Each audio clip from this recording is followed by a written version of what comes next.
नमस्कार, स्वागत है आप सभी का। एडेड जूनियर शिक्षक भर्ती को लेकर के बात करेंगे। आखिर ये भर्ती कब पूरी होगी? इसके अलावा देखिए यूपी ट्रिपल एस सी लेखपाल भर्ती में final merit list cut off को लेकर के जो भी बताया जा रहा है उसको देखते हुए अभ्यर्थी काफ़ी ज़्यादा परेशान है। यहाँ तक कि एग्जैक्ट डाटा भी बताया जा रहा है। इतना ही नहीं, कितना डिफरेंस होना चाहिए आदि चीज़ें भी एनालिसिस की जा रही हैं। जबकि एग्जैक्टली अभी किसी को नहीं पता है, सब लोग वहाँ पे अनुमान लगा रहे हैं या फिर जो कुछ भी उनके पास जानकारी होगी। लेकिन कहीं ना कहीं उससे अभ्यर्थी काफ़ी ज़्यादा परेशान हो रहे हैं। यूपी ट्रिपल एस सी लेखपाल भर्ती में फाइनल मेरिट लिस्ट या कट ऑफ जनरल की 80 से ज़्यादा नहीं जाएगी। 80 से कम ही रहेगा, 80 से कम ही रहेगा, चाहे 80 से कम जितना भी कम रहे, जितना डीबी स्किप हो जा रहा है 80 से ऊपर नहीं जाने वाला है। और डीबी का देखिए जो ओवरऑल डीबी स्किप हो सकता है उसका आंकड़ा लगभग जो है 4500 के आसपास रह सकता है, अधिकतम 4500। और अभी की जो स्थिति है उसको देखते हुए लगभग 4000 तक टोटल डीबी स्किप हो सकता है, जबकि ये डीबी स्किप कम से कम 6 से 7000 या फिर 7 से 8000 भी होना चाहिए था। अब इसमें देखिए बहुत सारे ऐसे लोग डीबी करा रहे हैं जो कि ऑलरेडी कहीं ना कहीं ज्वाइनिंग कर चुके हैं, उनको इस नौकरी की आवश्यकता नहीं, फिर भी वो डीबी करा रहे हैं। इस तरह से करना नहीं चाहिए। किसी बेरोजगार को नौकरी मिल सकती थी उनकी वजह से, लेकिन लोग कराते हैं। फाइनल मेरिट लिस्ट और कम आती, 79 के आसपास तक भी आ सकता है अगर यहाँ पर डीबी स्किप अधिक से अधिक हो जाता। सेकंड चीज़ यहाँ पर देखिए यूपी पीएससी आरओ एआरओ भर्ती के लिए नोटिफिकेशन आ चुका है। आवेदन आज से शुरू है। 411 पद अभी है, बाद में पदों की संख्या घट बढ़ सकती है। आरओ के लिए सिंपल स्नातक, एआरओ के लिए स्नातक और ओ लेवल, ओ चाहिए होगा, वो भी 2 से होना चाहिए। टाइपिंग भी चाहिए होता है 25 वर्ड प्रति मिनट हिंदी के लिए, और इंग्लिश वालों के लिए प्रेफरेंस मिलता है। बाकी अलग अलग डिपार्टमेंट वाइज कितनी वैकेंसी है इसे आप देख सकते हैं। उत्तर प्रदेश सचिवालय लोक सेवा आयोग में समीक्षा अधिकारी के पद सबसे ज़्यादा है, वो भी सचिवालय की। ग्रेड पे आप सभी जानते हैं 4800 4600। और यहाँ पर आप देखेंगे तो एलिजिबिलिटी को लेकर के ऑलरेडी हमने आप सभी को बता दिया। आरओ के लिए स्नातक उपाधि होना चाहिए। एआरओ के लिए स्नातक के अलावा ओ लेवल प्रमाण पत्र भी होना चाहिए या फिर इसके समकक्ष अर्हता। और जो अर्हता के लिए आप देखेंगे एक नोटिस अलग से आएगी, उसमें कौन कौन से कोर्सेज मान्य हो सकते हैं। अगर आपको आवेदन करना हो तो आपने ओटीआर पहले ही कर लिया होगा, नहीं किया हो तो पहले आपको ओटीआर करना होगा, उसके बाद उसी के माध्यम से आप आवेदन कर सकते हैं। अपर निजी सचिव भर्ती के लिए भी आवेदन चल रहा है, 19 अक्टूबर लास्ट डेट है, तो उसके लिए भी अगर आपको आवेदन करना हो तो आवेदन कर सकते हैं, लेकिन वहाँ पर टाइपिंग और स्टेनोग्राफी दोनों ही चाहिए होगी। अब देखिए आगे बात करेंगे एडेड जूनियर हाई स्कूल शिक्षक भर्ती आखिर कब तक पूरी होगी। कोर्ट की डेट लग नहीं पाई। एक बार जो डेट लगी थी केस पास ओवर हो गया।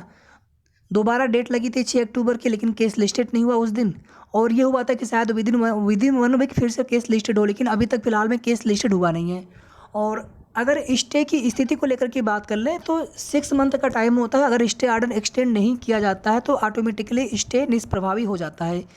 लेकिन यहाँ पर यह पता कैसे चले, इस चीज़ को लेकर के शासन को या बेसिक शिक्षा विभाग को, अधिकारियों को कोशिश करना होगा। और भर्ती प्रक्रिया अगर वो शुरू करना चाहेंगे तो स्टे हटवा करके भी भर्ती शुरू कर सकते हैं। किसी के साथ देखिए अन्याय ना हो। जो याची पक्ष के लोग हैं वो अपने न्याय के लिए कोशिश कर रहे हैं, उनके साथ भी न्याय हो। लेकिन यहाँ पर भर्ती प्रक्रिया आखिर कब तक इसी तरह से रुकी रहेगी, तो भर्ती शुरू होना आवश्यक है। बाकी देखिए जहाँ तक हमें लग रहा है कि स्टे अब धीरे धीरे समाप्त हो रहा है, स्टे नहीं है भर्ती में। अगर यहाँ पर शासन चाहे, विभाग चाहे तो भर्ती पूरी कर सकते हैं, कोर्ट से कन्फर्म करके निर्देश लेकर के कि हाँ स्टे हट चुका है कि नहीं हट चुका है। बाकी जो 6 मंथ की समय सीमा है उसके अनुसार अगर देखेंगे तो स्टे हट चुका है। अब देखिए कल प्रयागराज में पीएनपी पर परीक्षा नामक प्राधिकारी कार्यालय पर बड़ी संख्या में अभ्यर्थी एकजुट होंगे, अपनी मांग को लेकर के निवेदन करेंगे, अनवरत रूप से बैठेंगे कि जो कुछ भी प्रकरण है आप भर्ती शुरू करिए। जब तक भर्ती के लिए विज्ञप्ति जारी नहीं करेंगे तब तक हम लोग नहीं उठने वाले हैं। और हमारे तरफ से भी आप सभी से विनम्र आग्रह निवेदन है, लोकतांत्रिक तरीके से निवेदन करने के लिए अधिक से अधिक संख्या में अभ्यर्थी जरूर जुटे हैं अपनी मांग को रखने के लिए। सिर्फ और सिर्फ हमें आग्रह करना है, निवेदन करना है, रिक्वेस्ट करना है शासन से, अधिकारियों से कि सर हमारी भर्ती पूरी कर दीजिए, भर्ती प्रक्रिया शुरू कर दीजिए, विज्ञप्ति जारी कीजिए। अगर कोर्ट वाला कुछ है तो उसको भी आप देखिए, लेकिन जल्दी से जो भी मैटर है उसको सॉल्व कराइए।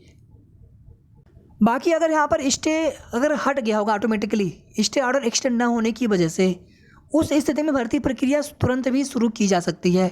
और जो कुछ भी देखिए पेज पहले था, अगर वो भर्ती में डिले अगर करना होगा या भर्ती में डिले अगर होना होगा, वो सब बहाने फिर से आ जाएंगे। आरक्षण का हो चाहे या फिर अन्य प्रकरण हो, तो वो सभी बहाने फिर से नहीं आने चाहिए। भर्ती प्रक्रिया यहाँ पर जल्द से जल्द शुरू होनी चाहिए। आगे आप देखेंगे पीआरटी को लेकर के कोई भी जानकारी नहीं है। पुरानी भर्तियां पूरी हो जाए टीजीटी पीजीटी की या फिर असिस्टेंट प्रोफेसर की, वही बड़ी बात है। पीआरटी को लेकर के कोई भी उम्मीद अभी नहीं कर सकते हम लोग। एक बार पहले यूपी टेट आए, उसके बाद गवर्नमेंट की मंशा होगी, अगर पीआरटी देना होगा तो कम से कम 4-6 महीने पहले घोषणा कर दी जाएगी गवर्नमेंट की तरफ से। बाकी देखिए उम्मीद है लगभग 50,000 के आसपास पदों पर प्राथमिक शिक्षक भर्ती का विज्ञापन आ सकता है, लेकिन जब तक विज्ञापन आ नहीं जाता है तब तक यहाँ पर कुछ भी हम लोग मान करके नहीं चल सकते हैं। बाकी बिहार में शिक्षक भर्ती के लिए दोबारा जो दूसरी बहाली आ रही है, उसके लिए जो अभ्यर्थी पिछली बार आवेदन नहीं कर पाए थे या फिर जिनका इस बार सिलेक्शन नहीं हो पाता है, अनफॉर्चुनेटली आप फिर से कोशिश करें ताकि आपको भी मौका मिले और आप भी सिलेक्शन पाएँ। होना चाहिए आज की डेट में, और किसी केवल एक भर्ती के भरोसे न बैठें, कई भर्तियों की तैयारी करते रहें, साथ में मेहनत करेंगे तो किसी न किसी भर्ती में आपका सिलेक्शन 100% होगा।